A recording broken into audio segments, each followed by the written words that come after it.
Such a nice bridge from young names to an international well-renowned brands. I mean Tbilisi Marriott, Courtyard Marriott, and Moxie Tbilisi, of course.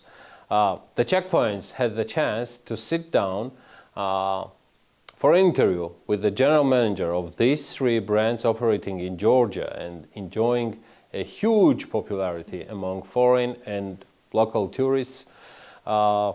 I think it is important to listen carefully to Cameron McNeillie. He is GM of Marriott International in Georgia, and we offer the interview right now. Great to host you. Thank you very much for having me, George. Forbes office, I know, actually Forbes is always at Marriott, but right now you are with us. So it's a pleasure. Thank you very much. Pleasure is all mine.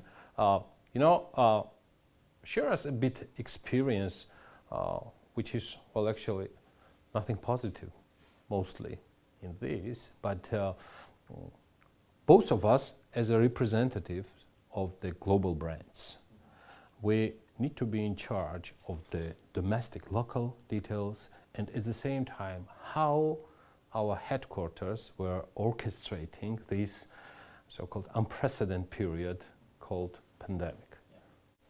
I think you used the word correctly there, George, and unprecedented. For all of us, it's something we've never experienced in our lifetimes, and you know, God willing, we never have to again. Amen.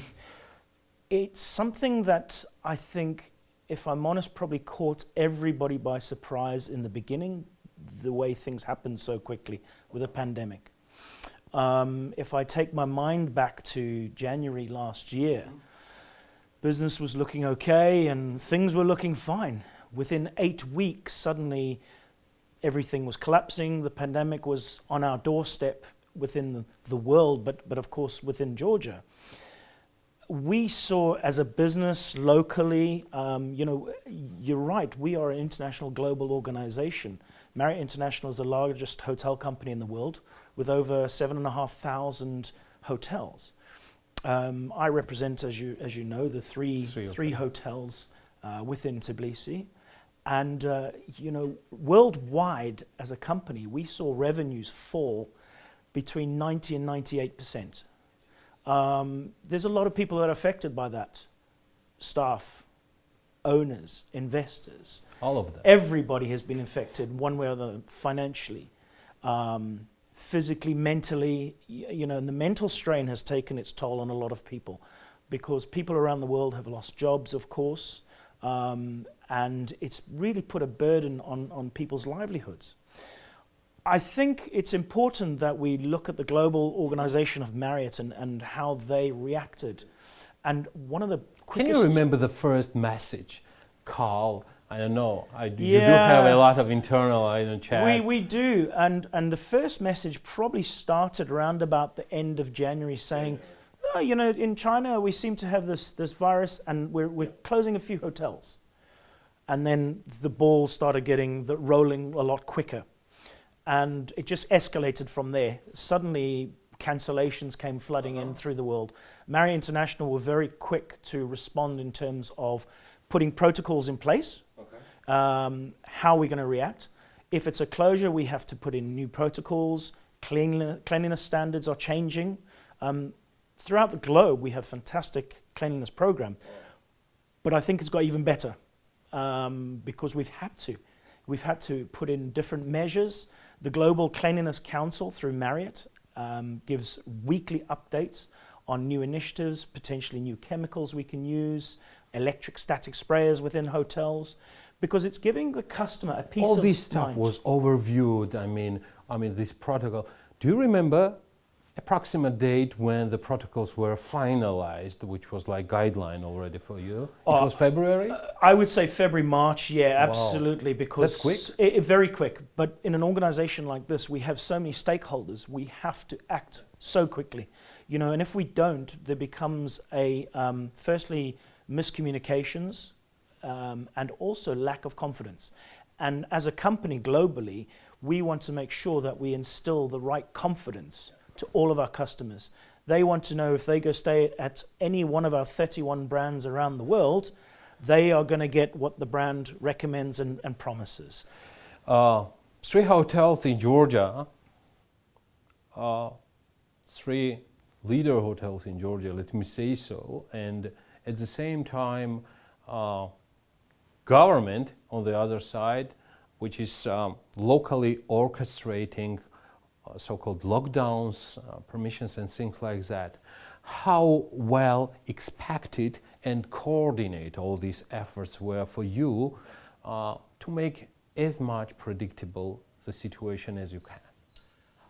It's a great question. Were you in a good coordination? Yes. Wow. To answer you bluntly, I think honestly it's been very difficult for any government, not just Georgia, any government to predict what's going. We're not unique in this world. Absolutely. You know, I look at my own country in the UK that went through a lot of turmoil before they even got vaccinations. But we were communicated weekly, monthly basis. Also in relations with the GNTA, the Tourism Administration, who were doing a great job in updating us all the time.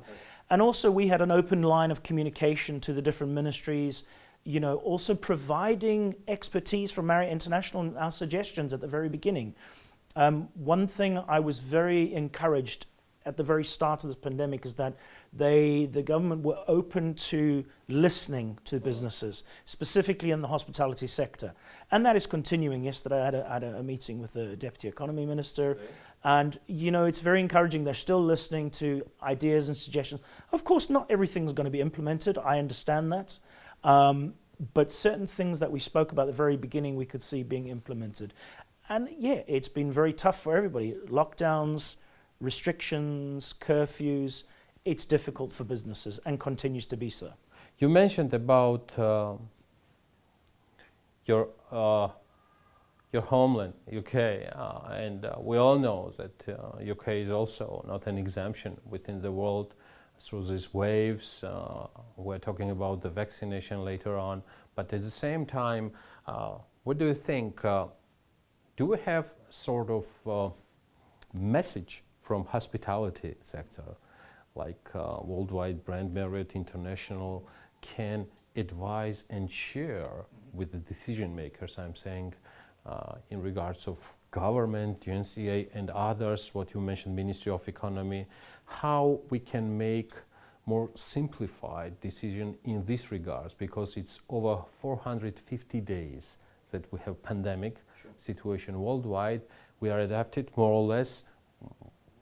We know where we are, but at the same time we do not. So if there is some sort of recipe how we can move forward. I strongly am an advocate of the vaccination process.